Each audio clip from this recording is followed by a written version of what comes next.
우리 앞뒤 서로 같이 인사하겠습니다. 사랑으로 축복합니다.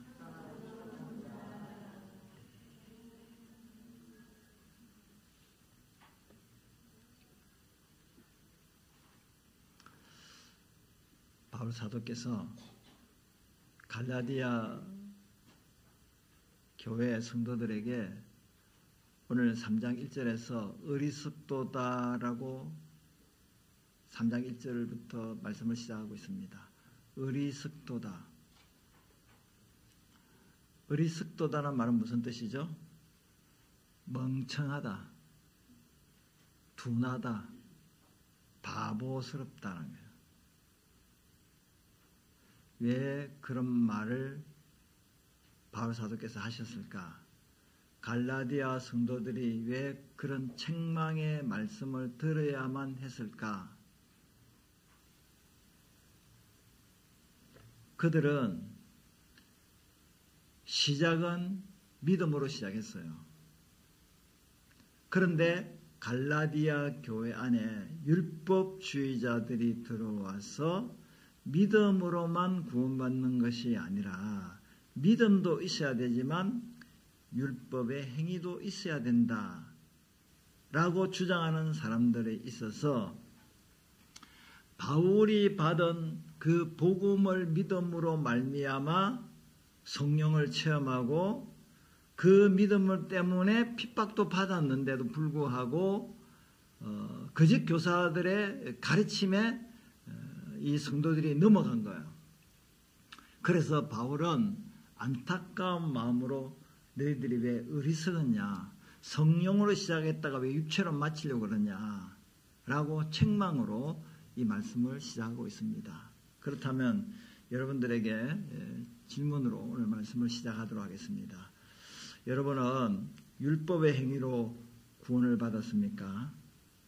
아니면 믿음으로 구원을 받았습니까? 할렐루야.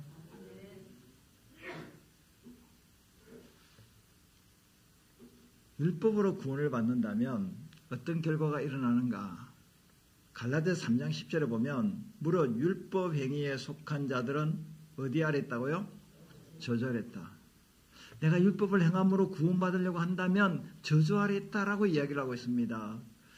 바울이 신명기 27장 26절 말씀을 인용해서 이렇게 말씀합니다. 기록된 바 누구든지 율법책에 기록된 대로 모든 일을 항상 행하지 아니하는 자는 저주 아래 있는 자라 하였습니다. 그렇습니다. 율법의 행위로 구원받은 사람, 받으려고 하는 사람은 저주 아래 있다고 이야기하고 있습니다. 왜 그러냐면 하나님께서 이스라엘 백성들을 출애굽시키고 그 광야에 시내산에 도착했을 때 하나님이 그곳에서 모세를 부르사 십계명을 주셨어요.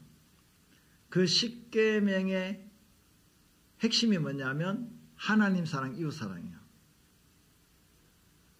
근데 그 십계명을 풀어서 이제 구체적으로 이야기한 것이 율법책에 기록이 되어 있는데 히브리어로는 율법책을 토라라 부르고 모세오경이라고 부릅니다.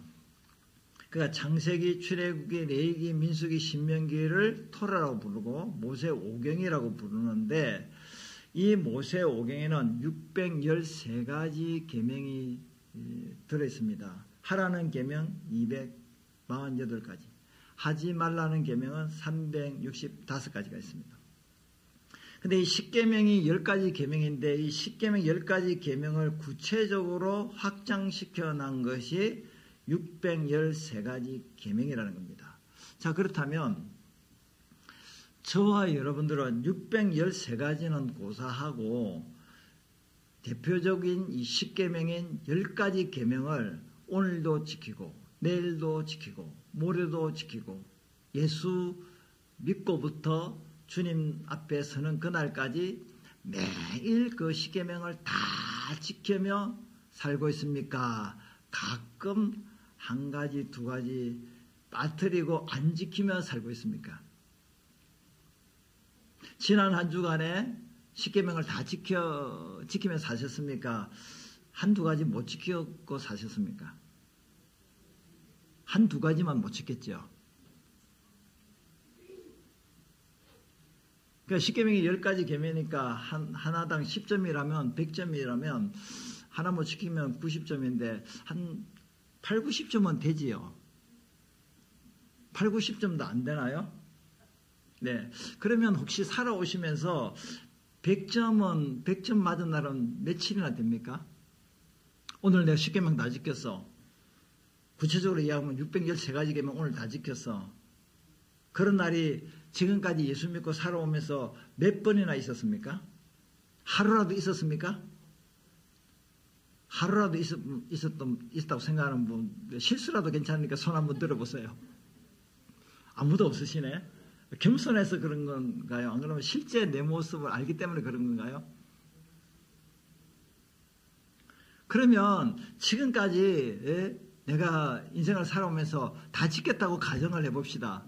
그러면 내일은 지킬 수 있다는 확신이 있어요, 없어요? 혹시 치매 걸려가지고 혹시 못 지킬 수도 있겠지만 그거는 뭐 환자니까 어쩔 수 없을 수도 있는데 그래서 율법을 지킴으로 구원받는다고 하는 것은 인간으로는 가능하다, 불가능하다? 불가능하다. 그래서 율법의 행위로 구원받고자 하는 것은 곧 저주를 자청하는 것이다 라고 바울사도께서 말씀을 하고 있습니다. 여기 마틴 루터가 있습니다. 종교개혁자인데 저도 이제 프랑스에 갔을 때 그 마틴 루터의 그 생가를 방문을 했어요. 근데 이 마틴 루터가 이제 독일의 신학자고 이제 종교개혁자인데 그 당시에는 이제 개신교가 없었어요. 캐톨릭이었어요. 천주교만 있었어요. 근데 이 마틴 루터가 이제 수도사예요. 그 수도원에서 생활하면서 수도사고 또 나중에는 이제 그 신부가 되고 그리고 신학자가 되고 그리고 교수가 됩니다. 근데 이분은 그 금식하고 기도하고 고해 성사하고 선행을 하면서 어떻게 하면 내가 구원을 받을 수 있겠는가? 다시 말하면 인간의 노력으로 인간의 율법의 행위로 구원받으려고 몸부림쳤던 사람이었습니다. 하지만 늘 죄책감에 시달리며 살았습니다. 고해 성사가 뭐죠? 고해 성사를 해본 적 있어요? 우리는 캐톨릭이 아니고 천주교가 아니니까 여러분들이 저한테 와서 목사님 제가 지난주에 화가 나서 또 이렇게 한방 부부 싸움에서 밥상을 뒤집었습니다. 예, 어떻게 하면 좋겠습니까? 집사님 40일 금식기도 하세요. 일주일 금식기도 하세요. 그러면 혈기가 죽습니다. 그렇게 진단을 해서 처방을 합니다. 예, 알겠습니다. 그래서 캐톨릭에는 고해 성사를 통하여 자기 죄를 고백하죠. 그래서 제가 캐톨릭 신자에게 한번 물어봤습니다. 선생님은 카톨릭 신자인데 고해 성사를 하셨습니까? 예, 고해 성사를 했습니다. 그러면 혹시 외도하고 바람 핀 것도 고해 성사를 하셨습니까? 그런 건 안 한다는 거예요. 그런 건 안 한대요. 예. 그러면 고해 성사는 뭔가? 자기의 죄를 고백하는 거잖아요. 신부에게. 그럼 신부가 이제 해결책을 제시하잖아요. 근데 은밀한 죄는 또 고백을 안 한다네? 물론 하시는 분도 있겠지요. 어쨌든, 이 마틴 루터는, 이 수도사로서 또 신부로서, 정말로 이 죄 문제를 해결하려고, 고행을 하고, 또 금식하고, 몸부림쳤지만, 여전히 죄책감에 시달리는 삶을 살다가 어느 날 이제 하나님 말씀을 읽게 되는데요. 로마서 1장 17절을 읽으면서 변화가 되는데요. 로마서 1장 17절 말씀 같이 한번 읽도록 하겠습니다. 복음에는 하나님의 의가 나타나서 믿음으로 믿음에 이르게 하나니 기록된 바 오직 의인은 믿음으로 말미암아 살리라 함과 같으니라. 오직 의인은 무엇으로 산다고요? 믿음으로 살리라. 옆 사람 같이 인사하겠습니다. 오직 의인은 믿음으로 말미암아 삽니다. 오직 의인은 율법의 행위로 삽니다. 맞습니까? 그러면 오직 의인은 믿음으로 사는 것이 맞습니까? 오직 의인은 예수님을 믿음으로 구원을 받는다는 거예요. 또 구원을 받은 사람은 오직 믿음으로 또 살아간다는 겁니다. 믿음으로 구원받고 믿음으로 사는 것. 이것이 개신교예요. 이것이 기독교예요. 이것이 우리의 신앙생활이라는 것이죠. 그래서 여기서 이신칭이라는 교리가 나온 겁니다. 이신칭의는 믿음으로 어렵다 칭한다 라는 뜻의 한자인데요. 믿음으로 어렵다 칭함을 받는 교리를 말합니다. 여기 칭한다는 뜻이 칭한다. 여기서 신학적인 용어로 칭의라고 하는 거예요. 어렵다고 칭해주는 거예요. 여러분 지금 예수 믿고 구원받아 하나님의 자녀가 됐음에도 불구하고 여러분들은 어려운 사람으로서 어렵게 살아갑니까? 가끔씩 이렇게 좀 이렇게 화도 내고 거짓말도 하고 사기도 치고 사기치는 사람은 없겠지만 하여튼 좀 약간 이렇게 죄를 또 가끔씩 짓기도 합니까? 그런데 우리가 의인이라고 말하네요. 어렵다고 말하네요. 실제 우리가 어렵게 살아가기 때문에 어려운 사람인가요? 안 그러면 하나님이 우리를 어렵다고 해주시기 때문에 의인이 된 건가요? 여기서 심하게 이제 갈등을 느끼기 시작할 겁니다. 여기서 그 갈등을 다 풀어줄 수 있는 시간적인 여유는 없습니다. 칭했다는 거예요. 어렵다고 칭해주는 거예요. 왜 어렵다고 칭해줄까요? 율법의 행위 때문에 어렵다고 칭해줄까요? 단순히 예수님을 믿는 믿음 때문에 어렵다고 칭해주시는 걸까요? 예수님을 믿는 믿음 때문에 어렵다고 칭해주는 거예요. 실제 나는 어려운 사람이 아니에요. 실제 나는 여전히 율법에 비춰보면 죄인이에요. 660가지 계명 못 지킵니다. 10계명도 못 지킵니다. 이 설교를 듣고 교회 문을 나서는 순간에 또 자빠지고 넘어지는 거예요. 또 성질 내는 거예요. 그것이 우리의 모습이죠. 그래서 오직 의인은 행위로 사는 것이 아니라 믿음으로 구원받고 믿음으로 살아간다 라는 것을 마틴 루터가 깨닫고 종교개혁을 일으키게 됐다는 사실이죠. 그래서 갈라디아서 2장 16절도 사람이 어렵게 되는 것은 율법의 행위로 말미암음이 아니요 오직 예수 그리스도를 믿음으로 말미암은 줄 알므로 우리도 그리스도 예수를 믿나니 이는 우리가 율법의 행위로서가 아니고 그리스도를 믿음으로써 어렵다함을 얻으려 함이라. 율법의 행위로서는 어렵다함을 얻을 육체가 있다 없다? 없다. 한 사람도 없어요. 율법의 행위로 어렵다함을 얻는 자는 저주를 받아요. 율법의 행위로 어렵다함을 얻을 사람은 한 사람도 없습니다. 그래서 로마서 3장 28절을 같이 읽도록 하겠습니다. 같이 읽읍시다. 그러므로 사람이 어렵다 하심을 얻는 것은 율법의 행위에 있지 않고 믿음으로 되는 줄 우리가 인정하노라. 아멘. 그래서 의인은 믿음으로 살리라. 갈라디아서 3장 11절 오늘 암송구절인데 암송하셨어요? 지난주 갈라디아 2장 20절 오늘은 갈라디아 3장 11절 암송을 했다 치고 보고 읽도록 하겠습니다.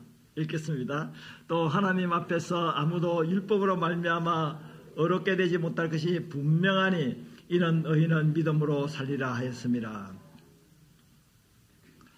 그래서 기독교와 세상 종교를 조금 비교해 보면요. 기독교와 세상 종교인데 기독교는 어떤 하나님을 믿어요? 삼위일체 하나님을 믿어요. 삼일체의 교리는 굉장히 신비로운 교리이기 때문에 이 시간에 다 이야기를 할 수 없고요. 이렇게 생각하면 됩니다. 하나님은 몇 분이세요? 한 분. 근데 한 분이신데 어떻게 삼위로 계시는데 성부 하나님, 성자 하나님이신 예수님, 성령 하나님 이렇게 계시는 거예요. 근데 세상 종교는 다양해요. 다신교가 있습니다. 다신교. 세상 사람들은 많은 신들을 섬기고 있어요. 많은 신들. 저도 그렇고 여러분도 그렇고 예수님 안 믿을 때 모태신앙도 있고 어릴 때부터 이제 어머니 손잡고 교회 나오신 분도 계시겠지만 대체적으로 그 신앙생활을 하지 않을 때 교회 나오지 않을 때는 여러분들의 그 신이 한 신만 섬겼어요. 여러 잡다한 신도 많이 섬긴 것 같아요. 또 생각해 봐야 됩니까? 아니 삼신 할머니도 섬겼잖아. 예? 부닥거리 굿도 했잖아. 토성 비결도 받잖아. 제사도 지냈잖아. 그것만 해도 신이 많은 거지. 무신론은 신이 없는 거죠. 종교가 뭡니까? 무교. 혹시 여러분들이 학교에서 생활기록부에 종교가 뭐냐? 종교가 없어요. 무교. 그러면 무교라는 것은 신을 안 믿는다는 건데, 사람은 누구나 다 신을 믿고 있어요. 돈신을, 만모니즘, 돈신을 섬기고 있고, 권력을 싣고 있고, 쾌락을 섬기고 있고. 그러니까 무엇을 의지하고 의존하고 그것을 사랑하는 것이 그게 나의 신이 되는 거예요. 오늘 이 시대는 뉴 에이지, 새 시대예요. 뉴 에이지라고 했어요. 뉴 에이지. 뉴 에이지는 뭐냐면요, 인간이 다 신이 되는 것입니다. 지금은 4차 혁명 시대, AI 시대지 않습니까? 예? 휴머노이드라고 해서 로봇이 생겨가지고요, 이제 집집마다 그 신을 하나 다 이제 집안에 다 둘 겁니다. 그 챗GPT든 AI든 그 로봇 안에 다 저장이 돼 있어가지고요, 내가 궁금하면 그 로봇이 만물 척척 박사예요. 물으면 다 답을 합니다. 예? 우리 목사님 잘생겼냐 못생겼냐 그 내 비서가 되는 그 로봇에게 물어보면 뭐라고 답변하겠습니까? 또 한참 생각해야 됩니까? 그럼 잘생겼다 하면 제가 욕하겠습니까? 오늘 점심 쏘지 않습니까? 여러분들이 그러니까 여러분, 오늘 이 시대는 하나님을 굳이 찾을 필요가 없는 거예요. 많은 신들을 섬기고 있어요. 무신론자가 없어요. 뭔가를 의지하고 믿고 신뢰하는 것이 있어요. 그리고 범신론이라는 것은 자연 세계를 신으로 보는 겁니다. 신이 따로 있는 게 아니에요. 우주가 신이에요. 그래서 자연 만물 속에 신이 담겨져 있다고 생각하는 거예요. 이 안에 신이 있다는 거죠. 일신론은 신이 한 분이라는 건데, 이슬람도 알라 신이 한 분이고, 유대교도 여호와 하나님이 한 분이시고, 우리도 하나님이 한 분이시랍니까? 그런 의미에서 일신론인데요. 이 세상 종교는 이런데, 그 기독교는 원죄를 믿습니다. 여러분, 우리가 태어날 때 뭘 갖고 태어나요? 다 죄를 갖고 태어납니다. 여러분, 자녀들이 성장하는 모습을 보면은 부모가 좋은 걸 가르쳐요? 나쁜 걸 가르쳐요? 근데 애들이 싸워요? 안 싸워요? 욕심이 많아요? 많아요? 근데 그거 가르쳤어요? 야, 너 형제끼리 싸워. 그런데 안 가르쳤는데 어디서 배웠어요? 아니, 배우기 전에도 어쨌든 간에 우리가 태어날 때부터 죄를 갖고 태어납니다. 이게 기독교예요. 근데 세상 종교는 이렇게 이야기합니다. 사람은 선하게 태어났어. 성선설을 주장합니다. 또 성악설을 주장하기도 하죠. 그것은 뭐냐면, 중립적이라는 건 뭐냐면, 사람이 환경에 따라 어떤 상황에서 선을 행할 수도 있고 악을 행할 수도 있고 내가 선택을 한다는 겁니다. 그리고 기독교는 하나님의 은혜를 강조를 하고 있습니다. 은혜. 근데 그 세상 종교는 인간의 행위를 강조합니다. 행위. 그러니까 공로를 통하여, 선을 통하여 신에게 나갈 수 있다는 거죠. 그래서 기독교는 구원의 확신을 갖죠. 왜? 은혜로 구원을 받으니까. 근데 세상 종교는 인간의 행위로 구원을 받는다고 그러니까 확신이 있을까요? 없을까요? 없어요. 제가 이제 이 안중에 이제 캐톨릭이 있잖아요. 천주교가 하나밖에 없어요. 그러니까 다 동서남북에 다 그 이제 캐톨릭에 모여서 미사를 드리게 되겠죠. 그러면 이제 천주교의 앞에 이제 그 마당에 보면은 마리아 상도 있는데, 김대건 성자상도 있고, 다양한 성인의 상도 있고 있는데, 거기 이제 돌판이 하나, 돌비석 같은 게 하나 있는데, 십계명에서 나 외에 다른 신을 두지 마라, 어떤 행상인지 만들지 마라, 여호와 이름을 망령되이 이르지 마라, 안식일을 기록하고 그렇게 부모를 공경하고 살인하고 가늠하지 도둑질하지 마라, 네 어렸을 것을 탐내지 마라 있는데, 거기에 뭐가 빠졌냐면요, 그 두 번째 계명인 나 외에 다른 신을 섬기지 말라는 건 첫 번째인데, 두 번째는 형상을 만들지 말라는 것은 계명은 빠졌어요. 그럼 구 계명이잖아요. 그래서 마지막 계명을 둘로 쪼개놔서 십계명을 만들어 놨어요. 그러니까 마리아상이 있고 또 성인상이 있는 거죠.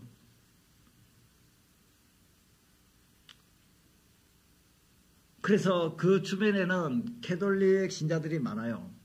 전도하다가 보면 이제 캐톨릭 신자에게도 전도를 하게 되고 또 여호와 증인도 만나서 2시간 동안 변론하고 이야기하고 막 별별 사람들을 다 만나잖아요. 전도하게 되면 신앙이 더 확실하게 확고할 수도 있고요. 많은 사람들을 만나기 때문에 내 신앙이 성장하는 것을 보게 돼요. 왜? 변론하고 막 서로 막 이야기하다 보면 내가 모르면 또 집에 가서 배우고 막 또 가르치고 또 전도하고 이러니까. 근데 캐톨릭 신자 중에 어떤 분이 그렇게 이야기하더라고요. 제가 그렇게 항상 이단들을 만나면 다 그렇게 이야기하거든요. 선생님 지금 죽어도 천국 갈 수 있습니까? 라고 물어봐요. 자, 여러분들에게 한번 물어보겠습니다. 여러분 지금 죄송합니다만 꼴까닥하고 지금 세상을 떠난다 하면 어디를 갈 것 같아요? 혹시 지옥 갈 것 같다는 사람 손 들어보세요. 이거 손 내야 되겠네. 다 천국 갈 것 같아요? 그러면 그 구원의 확신이 있다는 거잖아요. 근데 캐톨릭 신자는 구원의 확신이 없다고 이야기합니다. 그래서 제가 물었습니다. 왜 구원의 확신이 없죠? 왜 지금 죽으면 천국 못 가죠? 제가 자선을 아직 덜 했습니다. 제가 선을 행하지 못했습니다. 가난한 사람 도와주도 못했습니다. 그래서 아직 그 업보가, 그 공로가 쌓이지 않아서 아직 부족해서 제가 천국에 못 들어갈 것 같습니다. 확신이 없는 거죠. 근데 우리는 확신이 있어요, 없어요? 왜 확신이 있습니까? 확신의 근거가 뭡니까? 행위입니까? 믿음입니까? 믿음이잖아요. 그러니까 확신이 없이 신앙생활하는 사람하고 확신을 가지고 신앙생활하는 사람하고 발걸음이 어떨까요? 예?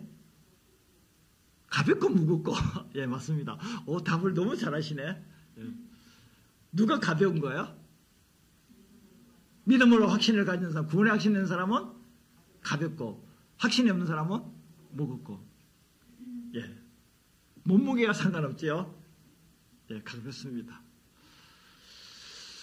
그리고 기독교는 이제 하나님과 관계가 아버지와 아들과의 자녀의 관계입니다. 그런데 세상 종교는 신이 자연의 일부라고 생각하고, 나도 자연의 일부라고, 신도 자연의 일부라고 생각합니다. 그리고 신은 초월적으로 존재하고 있다는, 우주의 저 하늘에 인간과 가까이 있지 못하는 존재, 가까이 갈 수 없는 두려운 존재. 근데 하나님은 나의 아버지가 되시는 거예요. 우리 아버지 한번 불러볼까요? 아버지. 왜 불러? 하나님 아버지예요. 아버지. 좋은 아버지예요. 나쁜 아버지 이미지 떠올리면 안 됩니다. 나를 구타하고 폭력을 권위적인 아버지가 아니고 정말로 나를 사랑하시는 그 아버지의 관계예요. 그래서 기독교는 그래서 영생 얻고 천국 가고 지옥 가는데, 이제 세상 종교는 죽으면 끝이라고 이야기해요. 여호와 증인 같은 경우는 지옥이 없다고 말하죠. 죽으면 무의식 상태에 들어간다. 믿는 사람은 신천지, 새하늘과 새 땅에 들어가지만 믿지 않은 사람은 지옥이 아니라 죽으면 무의식 상태에 들어간다. 윤회, 내가 착하게 살고 선하게 살면 다음 세상에 어떻게 태어난다고요? 착하게 선하게 살면 다음 세상에는 어떻게 태어난다고요? 사람으로 태어나고. 그러면 개판으로 살면 뭐로 태어나요? 개판으로 살면 뭐로 태어나요? 개같이 태어나요? 예, 이 윤회 사상이에요. 예. 또 천국과 지옥이 있다고 극락이 있다고 이야기하기도 하지요. 그래서 그림으로 표현하면요, 이 세상 종교는 어떻게 하든지 간에 자기 힘으로 막 업적으로 공로로 그러고 열심히 해서 저 신의 경기에 또 열반의 경기에 해탈해서 또 이제 그 하나님 앞으로 천국으로 가려고 얼마나 노력하고 힘들게 올라가고 있는지 모릅니다. 그러나 왼쪽에 보면 기독교는 어떻습니까? 우리가 할 수 없으니까 누가 먼저 손을 내밀었죠? 예, 하나님이, 예수님이 손을 내밀었습니다. 너의 힘으로는 안 된다. 인간의 행위로, 인간의 공로로는 구원을 받을 수 없다. 그러므로 내가 너를 구원하기 위해서 내가 손을 내밀 때 너는 믿음의 손을 내밀기만 하면 된다. 믿음으로 나의 손을 붙들어라. 그것이 십자가의 사건이잖아요. 그래서 갈라디아 3장 13절 14절 말씀을 같이 읽도록 하겠습니다.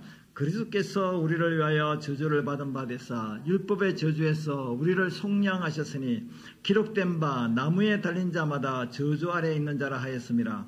이는 그리스도 예수 안에서 아브라함의 복이 이방인에게 미치게 하고 또 우리로 하여금 믿음으로 말미암아 성령의 약속을 받게 하려 함이라. 아멘. 우리를 구원하기 위해서 누가 저주를 받았어요? 예수님이 십자가에 저주를 받았어요. 율법의 저주에서 율법을 지킴으로 구원을 받으려고 하는 모든 사람은 율법을 지키지 못함으로 말미암아 저주를 받게 되는데, 심판을 받게 되는데, 영원한 지옥 행벌을 받게 되는데, 그러나 저와 여러분들은 예수 그리스도가 우리 대신 저주를 받았단 말이에요. 율법의 저주를 받았다는 거예요. 그래서 속량이란 말은 예수님이 대신 대가를 지불하고 우리를 죄에서 자유케 하셨다는 말씀이에요. 그래서 우리에게 주어진 복이 몇 가지가 있는데요. 14절에 보니까 아브라함의 복이 주어졌어요. 아브라함의 복이 뭘까요? 믿음으로 의롭다함을 얻는 복이에요. 두 번째는 믿음으로 성령의 약속을 받게 됐어요. 옆 사람과 같이 인사하겠습니다. 내 안에 있는 성령님께서 당신 안에 있는 성령님께 안부를 묻습니다. 안녕하세요.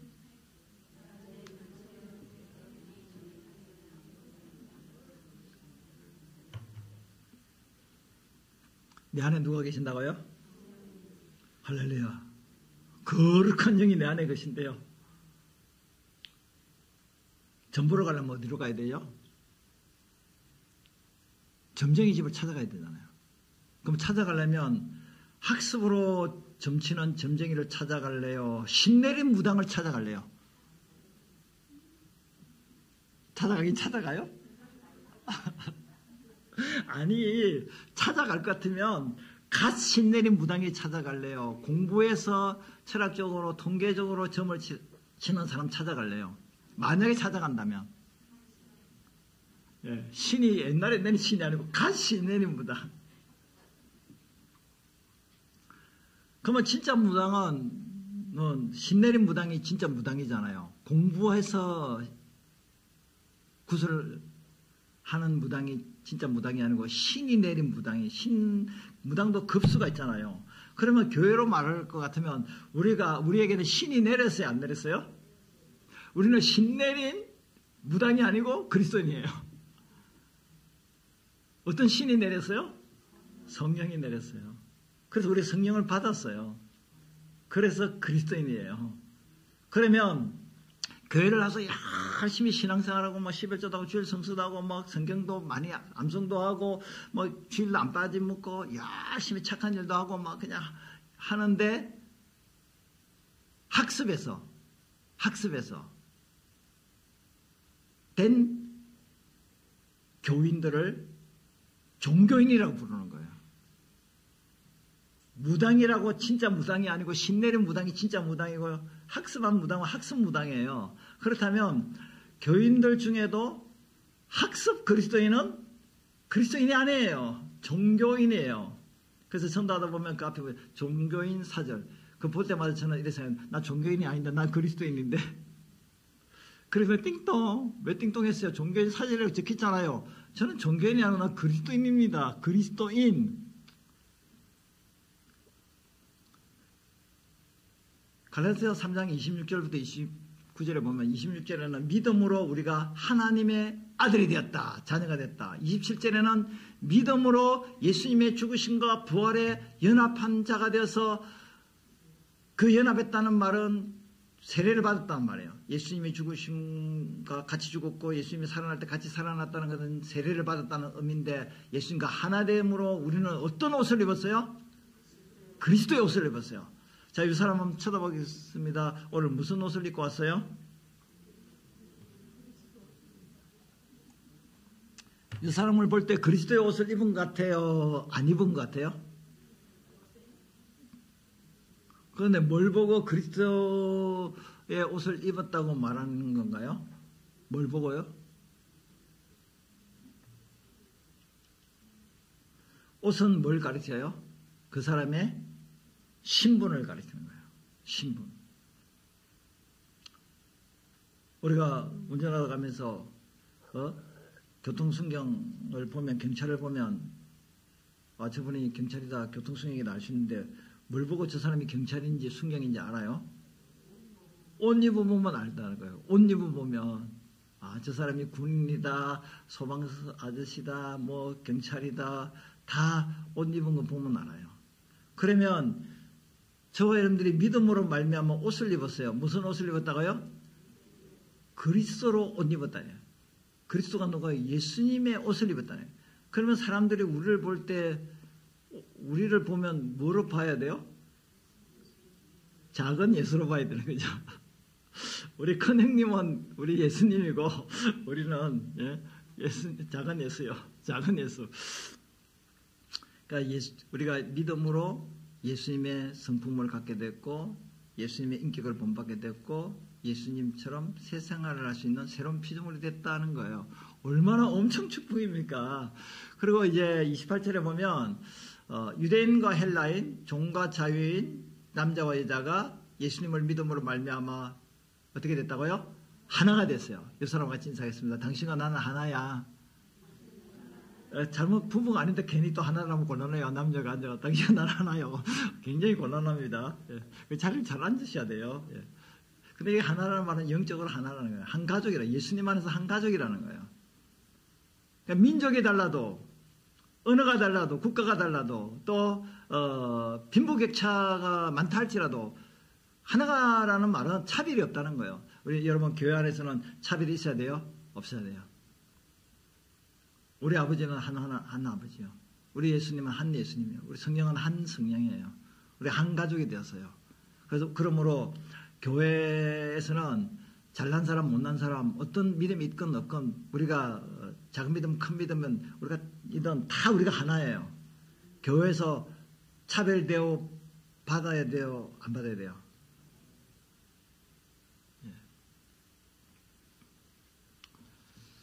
그리고 마지막으로 29절에는요.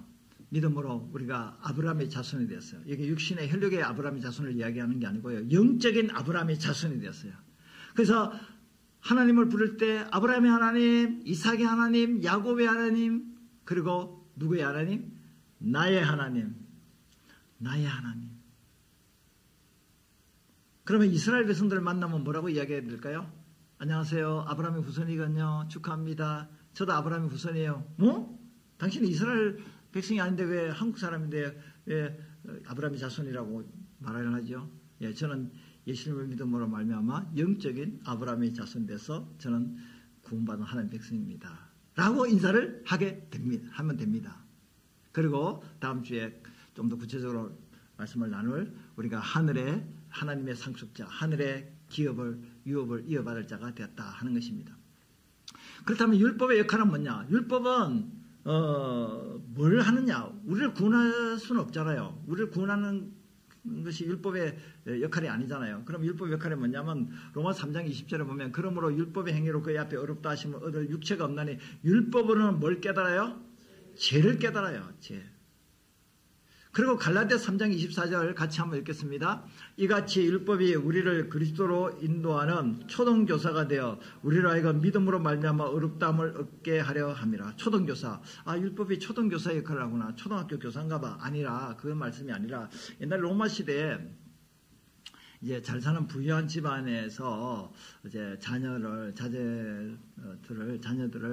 이제 누가 가르치냐면요. 그 하인이, 종이 그 자녀들을 돌봤습니다.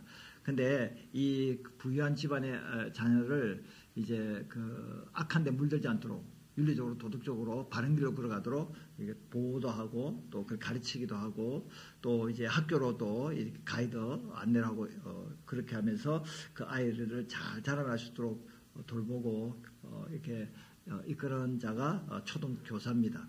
그래서 아이가 이제 성인이 돼서 자라나게 되면 초등교사 역할이 이제 그게 끝나는 겁니다. 이 말은 뭐냐면, 이 말을 통해서 율법이 그런 역할을 한다는 말은 뭐냐면, 율법은 우리 죄 문제를 해결하는 것이 아니라, 율법은 우리 죄를 깨닫게 하고, 우리로 하여금 어디로 바톤을 넘겨준다고요? 믿음으로, 예수를 믿음으로 어루워진다는 것으로 바톤을 연결시키는 역할을 하는 자가 율법이라는 거예요. 이 율법의 제한성, 율법의 한계, 그러니까 율법은 예수님이 오시기까지만 율법이 그 기능을 하는 거예요. 근데 예수님이 오시면 율법의 기능은 끝나는 거예요. 율법의 역할도 끝나는 겁니다. 그런데 예수님이 오셔서 우리를 구원하기 위해서 나무에 달린 자처럼 저주를 받아 십자가에 못 박혀 죽으시고 그런 믿음으로 성령을 받고 구원을 받은 이 갈라디아 사람들이 이단의 잘못된 교리에 물들어서 믿음으로만 아니라 율법도 행해야 된다라고 말하니까 바울이 어리석도다. 누가 너희를 꾀드냐? 너희들을 누가 유혹하느냐? 다시 원상태대로 바른 복음, 참 복음인 내가 전한 예수를 믿음으로만 구원받는다는 그 교리, 그 믿음으로 돌아오라 라고 이야기를 하고 있다는 것입니다. 그래서 믿음이란 뭐냐? 믿음이란 우리 같이 읽겠습니다. 하나님과 하나님의 말씀에 대한 확고한 신뢰와 의존을 의미하는 것이 믿음이다. 그래서 히브리서 11장 1절은 믿음에 대한 정의를 합니다. 믿음은 바라는 것들의 실상이요 보이지 않는 것들의 증거니. 여러분이 천국이 있다 지옥이 있다 믿어야 안 믿어요? 천국 가봤어요 안 가봤어요? 지옥 가봤어요 안 가봤어요? 근데 안 가보고 천국이 있다 지옥이 있다는 것도 어떻게 믿어요? 누가 말씀하셨기 때문에 믿어요? 제가 이제 전도를 하다 보니까 사람들이 그렇게 이야기해요. 천국 가봤어요? 지옥 가봤어요? 그렇게 물어요. 하나님이 천지 만물을 만드셨어요. 그럼 천지 만물을 만드신 거 봤어요? 그것도 물어봐요. 그럼 제가 뭐라고 대답하겠어요? 천지 만물을 만든 거 내가 못 봤어요. 이야기해요. 못 봤잖아요. 여러분 봤어요? 본 사람 있어요? 아무도 없지. 아담도 하와도 천지 만물을 만드는 거 못 봤어요. 왜? 자기가 만들어지기 전에 하나님이 해 달별 이 우주를 다 만드는 거 아담도 못 봤어요. 첫 사람 아담도 못 봤다니까. 근데 천국이 있다 지옥이 있다 하나님이 온 천지 만물을 만드셨다. 뭐로 확신하고 뭐로 믿어요? 말씀을 하나님 말씀으로 하나님을 신뢰하니까 하나님이 하신 말씀이 하나님 말씀이에요. 하나님을 믿는다는 것은 하나님 말씀을 믿는다는 거 하나님의 말씀을 믿는다는 거 하나님을 믿는다는 말이에요. 그 믿음이 있어야지 율법의 행위로 구원받는 게 아니구나. 정말로 믿음으로 어려워지고 믿음으로 구원을 받는다는 것을 받아들일 수가 있다는 겁니다. 그래서 믿음이 이렇게 형성되기 위해서는 로마서 10장 17절 말씀 같이 읽겠습니다. 그러므로 믿음은 들음에서 나면 들음은 그리스도의 말씀으로 말미암았느니라. 어떻게 믿음이 형성이 됩니까? 믿음이 생깁니까? 말씀을 들어야 됩니다. 그러므로 오늘 이 시간에 이 설교 말씀을 들을 때 우리 마음속에 뭐가 생성되는 겁니까? 믿음이 형성되기 시작합니다. 약한 믿음이 강한 믿음으로, 작은 믿음이 큰 믿음으로. 그러니까 여러분들이 성경을 읽을 때 성경을 기도하면서 성령이 깨닫게 해주셔야 하고 성경을 읽잖아요. 그 성경을 읽고 말씀을 듣고 설교를 듣고 성경 끝나고 나서 밥 먹고 난 뒤에 하브루타를 하면서 성경 말씀을 나누고 그럴 때 내 믿음을 어떻게 하는 시간이라고요? 내 믿음을 업그레이드 시키는 시간이에요. 내 믿음을 더 강화시키고 견고하게 만들고 내 믿음을 세우고 내 믿음을 지켜나가는 시간이에요. 아니 학교에서 학원에서 세상에 어떤 직장에서 어떤 일을 하는 데 있어서 우리의 믿음을 형성시키는 어떤 그런 일들이 어디 있겠습니까? 어떤 책이 있겠습니까? 성경 외에는 없어요. 우리의 믿음을 우리로 하여금 믿음을 갖게 하고 믿음을 형성시키는 것은 성경밖에 없어요.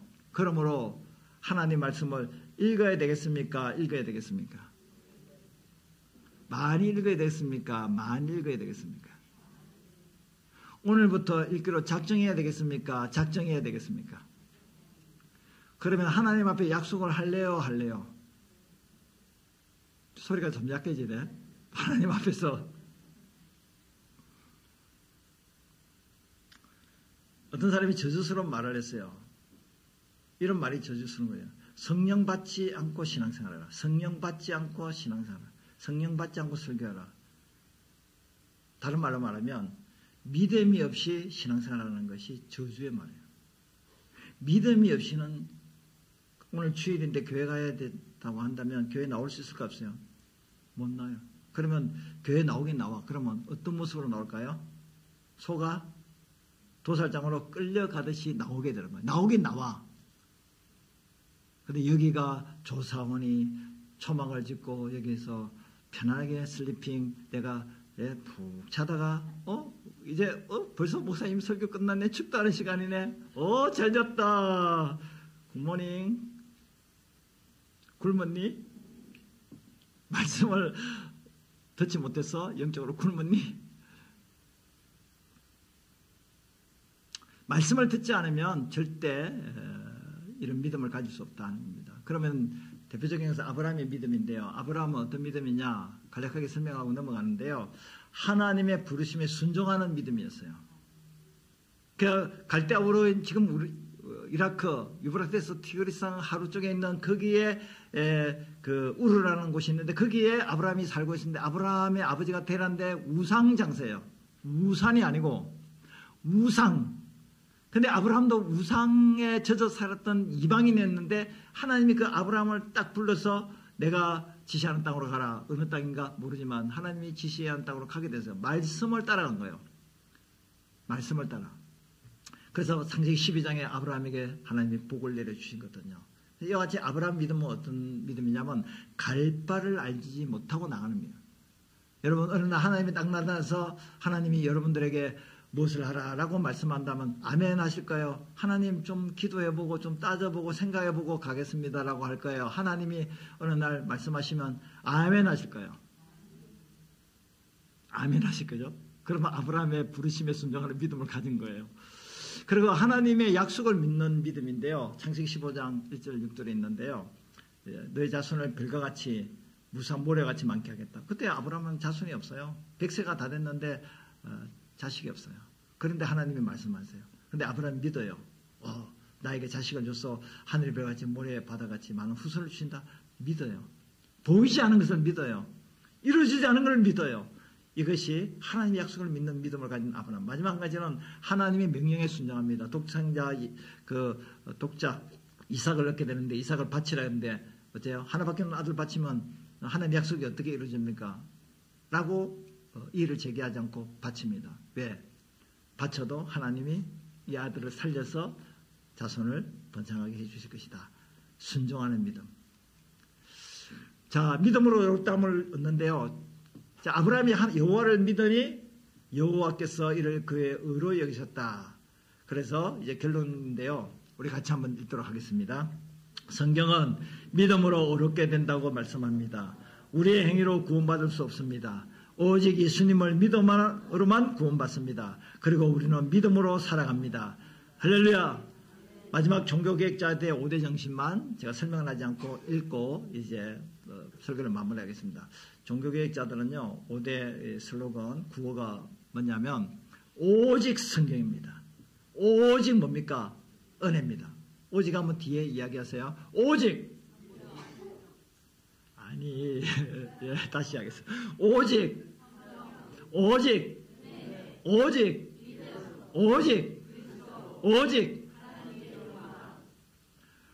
오직 성경이에요. 오직 믿음으로, 오직 은혜로, 오직 그리스도로 우리가 구원을 받고 우리 삶이 하나님께 영광 돌리는 삶이 되어야 될 줄로 믿습니다. 할렐루야.